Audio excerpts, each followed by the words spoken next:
दोस्तों, दुनिया में कोहराम मचा देने वाली एप्स्टीन फाइल अब प्रधानमंत्री मोदी के लिए गले की हड्डी बनती चली जा रही है। आज समूचे विपक्ष ने एप्स्टीन फाइल को लेकर संसद नहीं चलने दी और इसी हंगामे के बीच प्रधानमंत्री मोदी आज फिर संसद से दूर रहे। उधर विपक्ष ने आज बेहद गंभीर आरोप नरेंद्र मोदी पर लगाया। उन्होंने कहा कि मोदी लगता है खुद एप्स्टीन फाइल में फंसे हुए हैं, इसीलिए अपने मंत्री हरदीप सिंह पुरी का इस्तीफा मांगने की हिम्मत नहीं कर पा रहे। दरअसल जब से कैबिनेट मिनिस्टर हरदीप पुरी ने यह स्वीकार किया है कि वो यौन शोषण के सरगना जेफरी एप्स्टीन से 3-4 बार अमेरिका में मिले हैं, न्यूयॉर्क में उनकी मुलाकातें हुई हैं, तब से मोदी सरकार की लगातार किरकिरी हो रही है। विपक्ष का कहना था कि हरदीप सिंह पुरी बार बार एप्स्टीन से क्यों मिल रहे थे। आखिर क्या वजह थी कि हरदीप पुरी मोदी सरकार की योजनाएं, मोदी सरकार की स्कीम्स, फैसले सब के सब एप्स्टीन को वक्त से पहले बता रहे थे। और जिस एप्स्टीन पर कम उम्र की लड़कियों को ब्लैकमेल करना, उनका यौन शोषण करना, उनकी तस्करी करना और उनकी हत्याएं करना, इसके आरोप लगे, मुकदमा चला, सजा मिली, ऐसे बदनाम आदमी के करीब कैसे हरदीप पुरी पहुंच गए, ये विपक्ष आज मोदी से दिन भर पूछता रहा। और कांग्रेस ने तो सीधे सीधे ये आरोप लगा दिया कि नरेंद्र मोदी की जो सबसे इंपॉर्टेंट स्कीम थी डिजिटल इंडिया, वो भारत में लागू होने से पहले जेफरी एप्स्टीन को कैसे बता दी गई।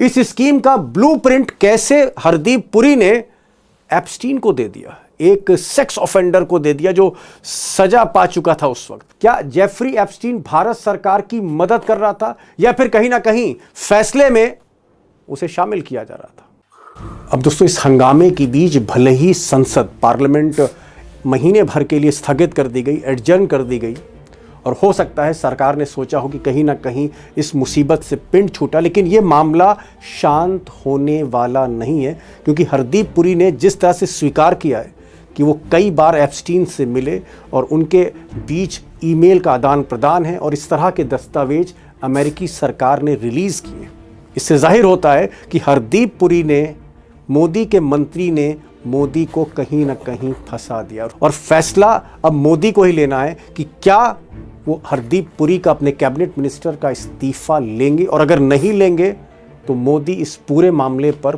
पर्दा क्यों डाल रहे हैं, इस मामले को ढक क्यों रहे हैं, एप्स्टीन मामले को।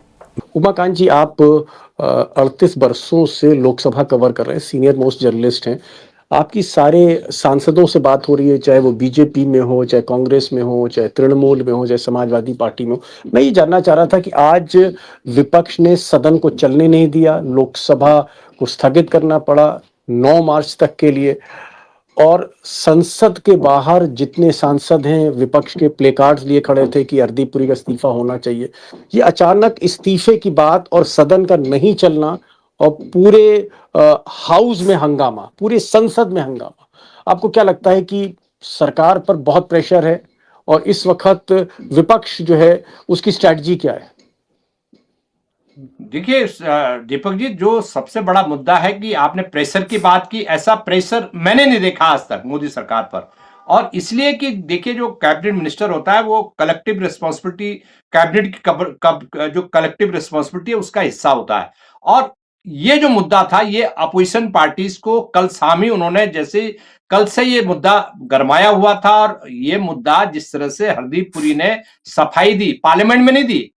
भाई, लीडर ऑफ अपोजिशन है, विपक्ष के दूसरे नेता हैं, जैसे ही वो एप्स्टीन फाइल का नाम ले रहे थे, जैसे ही वो हरदीप सिंह पुरी का नाम ले रहे थे, या मोदी जी के परम मित्र अनिल अंबानी का नाम ले रहे थे, तो उनके भाषण को काटा जा रहा था पार्लियामेंट में।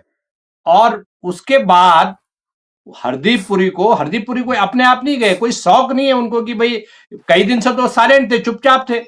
तो जो सरप्राइजिंगली बड़े आश्चर्यजनक ढंग से उनको भारतीय जनता पार्टी के दफ्तर भेजा गया और उसको ऐसा इश्यू बनाया गया कि जैसे बड़े भाई ये विक्टिम हो, हरदीप पुरी जैसे कोई विक्टिम हो। तो हरदीप पुरी विक्टिम नहीं है।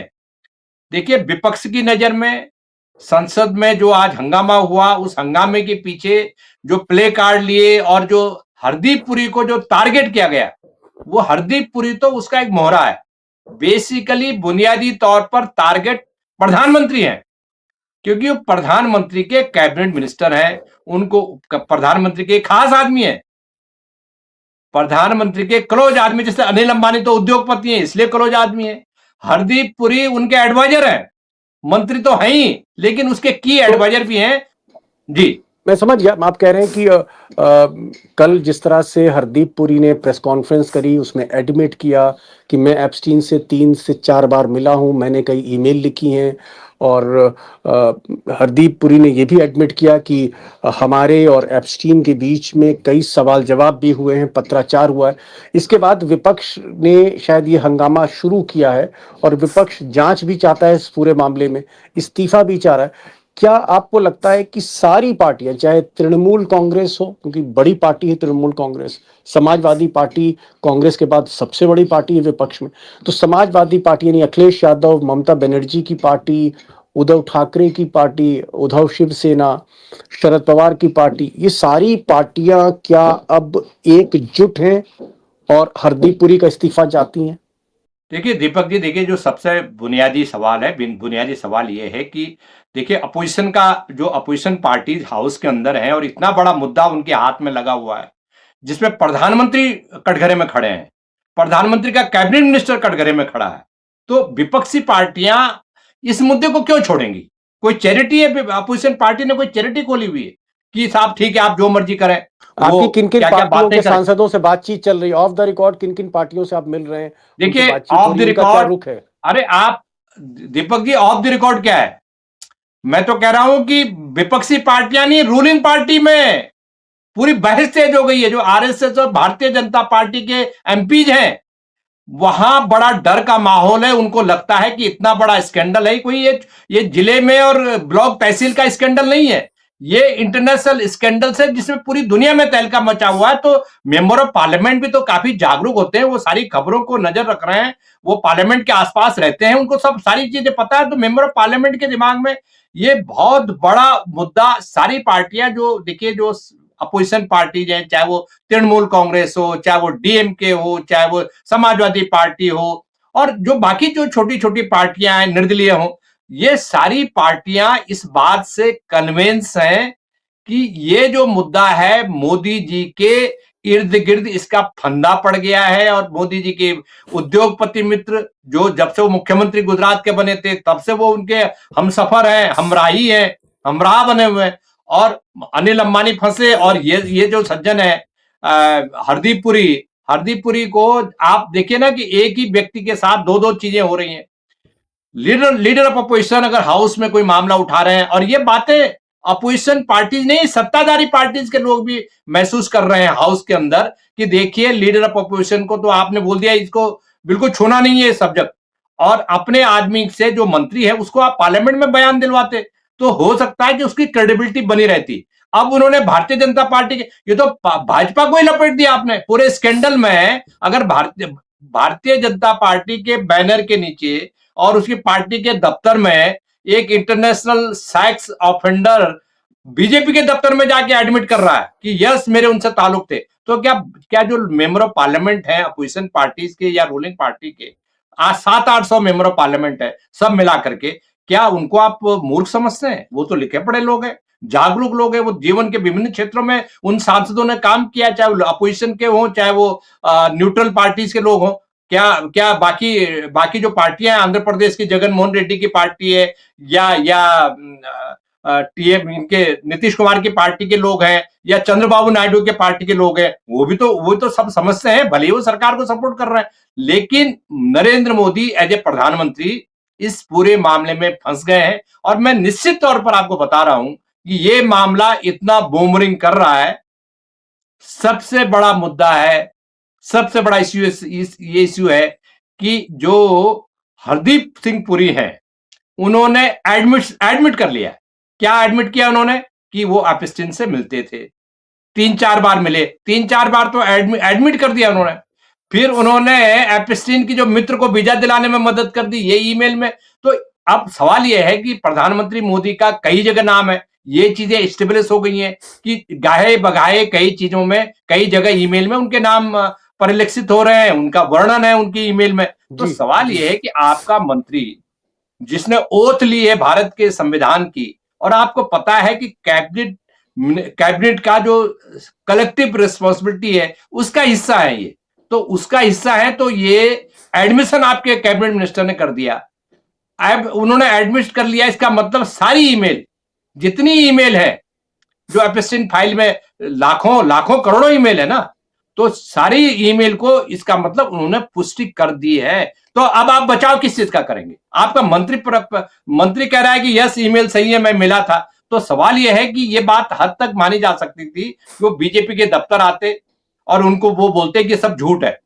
भाई ट्रंप के लोग भी बोल रहे हैं ठीक ट्रंप है। इन्वॉल्व नहीं है, ये भी कह रहे हैं कि हम इन्वॉल्व नहीं है। तो सवाल जी ये है कि ये मोदी जी की नैतिक जिम्मेदारी है कि वो सबसे पहले, एमपीज कह रहे हैं हाउस के अंदर, रूलिंग पार्टी के एमपीज कह रहे हैं कि हम फंस गए हैं, पार्टी फंस गई है, इसमें बाहर निकलना बहुत मुश्किल है। उमाकांत जी, ये तो आपने बताया कि विपक्ष पूरी तरह नाराज है और हर कीमत पर इस्तीफा चाहती है हरदीप पुरी का।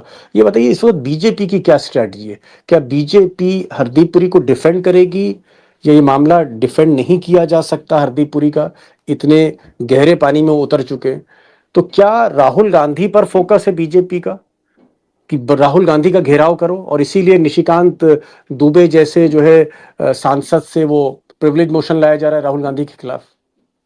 देखिए दीपक जी, देखिए ये पार्लियामेंट के भीतर जो स्ट्रेटजी बनती है, पार्लियामेंट के भीतर अपोजिशन भी बहुत स्ट्रांग है, ऐसा नहीं कि अपोजिशन बहुत कमजोर है। अपोजिशन काफी स्ट्रांग अपोजिशन है, ये पिछली लोकसभा की तरह, 17वीं लोकसभा की तरह नहीं है कि अपोजिशन कमजोर है। यहाँ अपोजिशन काफी स्ट्रांग है, और 100 एमपी तो कांग्रेस के ही हैं, अपोजिशन के बाकी एमपी के भी बहुत है। सवाल ये है कि भारतीय जनता पार्टी ने जो मामले को ध्यान डाइवर्ट करने के लिए जो टारगेट किया, जो प्रोजेक्ट बनाया था उन्होंने कि राहुल गांधी को अटैक करोगे तो आपको बेनिफिट मिलेगा और उसको आपके उसके फल तोड़ के खाएंगे। अब सवाल यह है कि राहुल गांधी को अटैक करने के चक्कर में भारतीय जनता पार्टी खुद ही शिकार हो गई।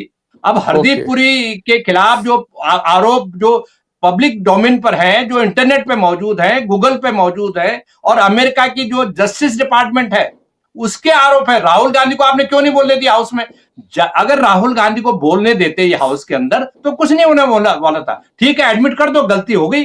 सवाल यह है कि आपने एक मंत्री को जैसे ही भाजपा दफ्तर भेजा, भारतीय जनता पार्टी इस पूरे गेम को लूज करेगी, और मैं आपको पक्के तौर पर पूरे भरोसे के साथ कह सकता हूं कि अब भारतीय जनता पार्टी और प्रधानमंत्री मोदी अमित शाह के पास कोई ऑप्शन नहीं है कि आप हरदीप पुरी का इस्तीफा कराएं। और ठीक। हरदीप पुरी का जैसे आप इस्तीफा करेंगे तो पूछा जाएगा कि आप आरोप बताइए, किस आरोप में इस्तीफा दिया, किसके लिए काम करते थे हरदीप पुरी? तो अनिल अंबानी के जो आपने रफाल की डील दे रखी है देश के टैक्स पेयर के पैसे से, ठीक है। उसको भी बाहर करो। तो ये जो पंडारा बॉक्स दीपक जी खुल गया है, मुझे नहीं लगता कि ये भारतीय जनता पार्टी के गले में जो शिकंजा फंस गया है, संसद के भीतर, संसद के बाहर, पब्लिक ओपिनियन, सोशल मीडिया, विदेशी मीडिया, मुझे लग रहा है कि अब ये फंदा इतना गहराई तक इनको जकड़े हुए है, बचना इससे मुश्किल है, बाहर बचना। निकलना आसान जी। नहीं है जी। उमाकांत लखेड़ा पिछले 38 सालों से लोकसभा कवर कर रहे हैं, लोकसभा में ही सारा घटनाक्रम हो रहा है, और उमाकांत जी जो सारी पार्टी से, चाहे वो तृणमूल हो, कांग्रेस हो, सबसे उनकी मुलाकात हो रही है, बीजेपी में भी इनसाइडर से बातचीत हो रही है। इनका ये मानना है कि हरदीप पुरी ने जब से एडमिट किया है, स्वीकार कर लिया है कि एप्स्टीन से उनकी कई मुलाकातें हुई हैं, ईमेल के सारे सबूत अमेरिकी सरकार ने पहले से ही नेट पर रख दिए हैं। कहीं ना कहीं शिकंजा कस रहा है नरेंद्र मोदी सरकार पर, बचाव का रास्ता कम है, और सारी विपक्षी पार्टियां इस पूरे मामले में एकजुट है, और शायद इसीलिए आज जो सदन था उसको स्थगित करना पड़ा, एडजॉर्न करना पड़ा उसकी कार्रवाई, और अब अगली कार्रवाई 9 मार्च को होगी, यानी अगले महीने होगी। और इस बीच देखते हैं जो अगले महीने तक क्या ये मामला ठंडा बीजेपी कर पाती है, और अगर नहीं कर पाती है तो संकट के बादल कहीं ना कहीं मंडरा रहे हैं बीजेपी पर, मोदी सरकार पर। उमाकांत जी, आप इस प्रोग्राम में आए, शो में आए, और आपने जो अंदर की बातें बताई उसके लिए बहुत बहुत शुक्रिया। Thank you so much for joining this programme.